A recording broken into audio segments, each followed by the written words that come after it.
Hi, my name is Johannessen, and today I'm going to be presenting on global warming.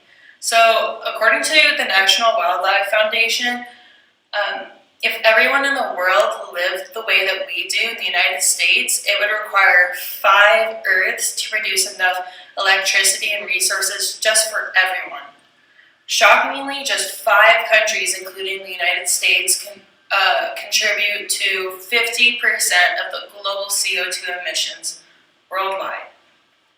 Now, just in 2010, the world produced 300 billion metric tons of carbon dioxide as a result from fossil fuel burning, cement production, and gas flaring.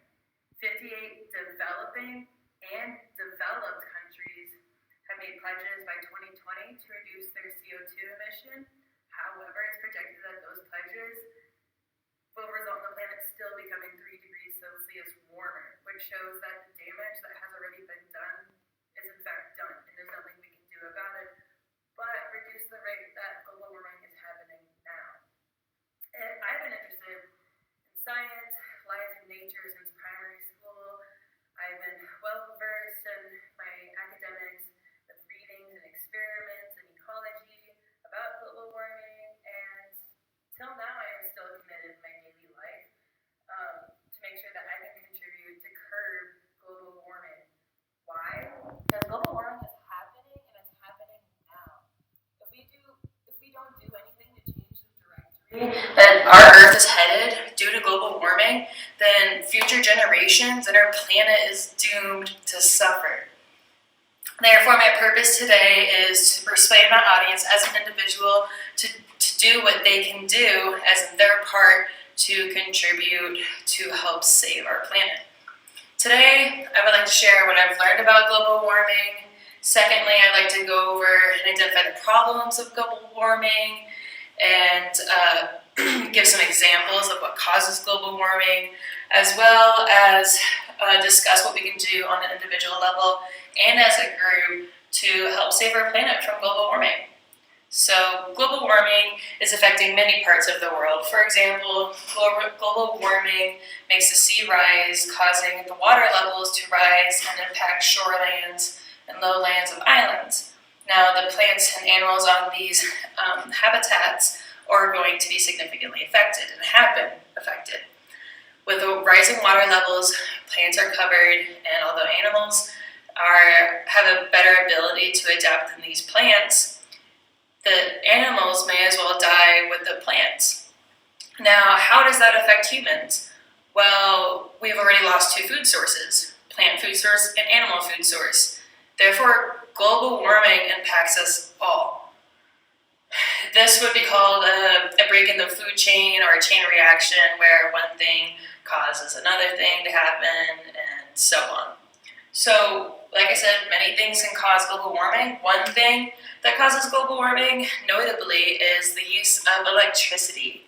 Now, electricity causes pollution in many ways, some worse than others. In most cases, fossil fuels are burned to create electricity, and fossil fuels are made from plants and animals, and examples would be oil and petroleum, as I'm sure we are aware of.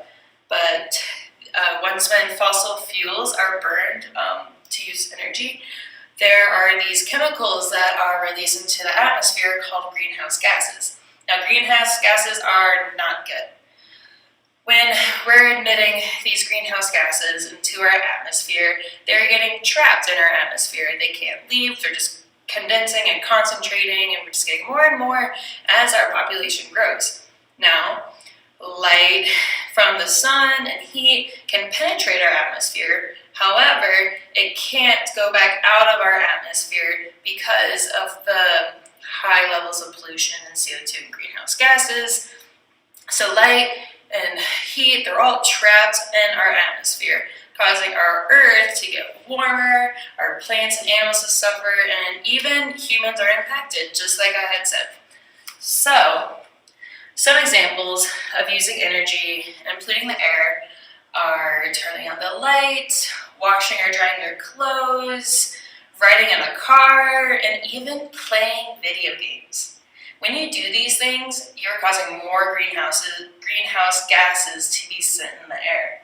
This gas, carbon dioxide, like I said, collects the heat and the light produced by the sun, making the earth warmer. As an individual, we can do many things to stop global warming, or at least the rate of global warming. One thing we can do is carpool, and I'm sure we all know what carpooling is, but for those of us who don't, carpooling is when you join someone else in their vehicle because they're going to the same destination or area that you're trying to go to, and this reduces the reduces the CO2 being emitted by the transportation vehicle. Now, to go even further, we could use electric cars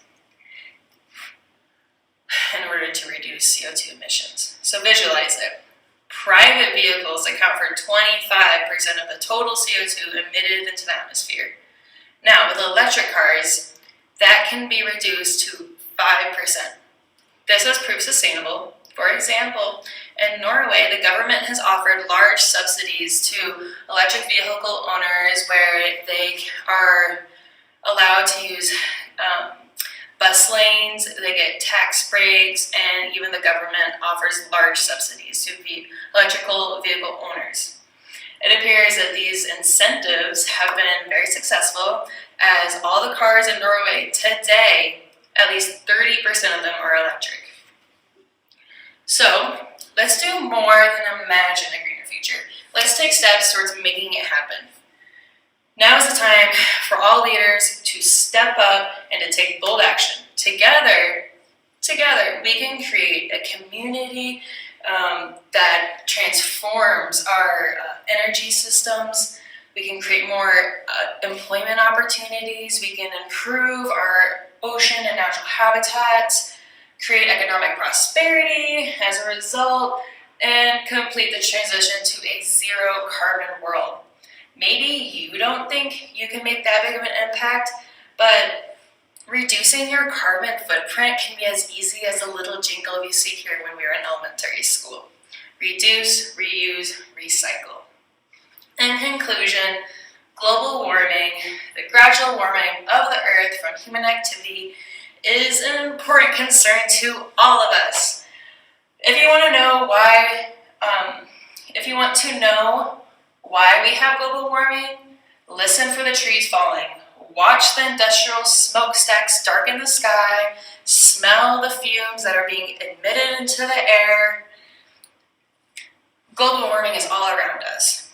Now, addressing the National Academy of Sciences, the vice president at this time, Gore, once said, "If dropped into a pot of boiling water, a frog will quickly jump out. But if the same frog is put into a pot and the water is so heated, the frog will stay put until boiled alive." So it is with pollution. If we do not wake up to the slow heating of our environment, then we may jump too late. The more we know about global warming, the more likely we are to jump, and the less likely we are to be cooked. So do your part and save the planet. Thank you.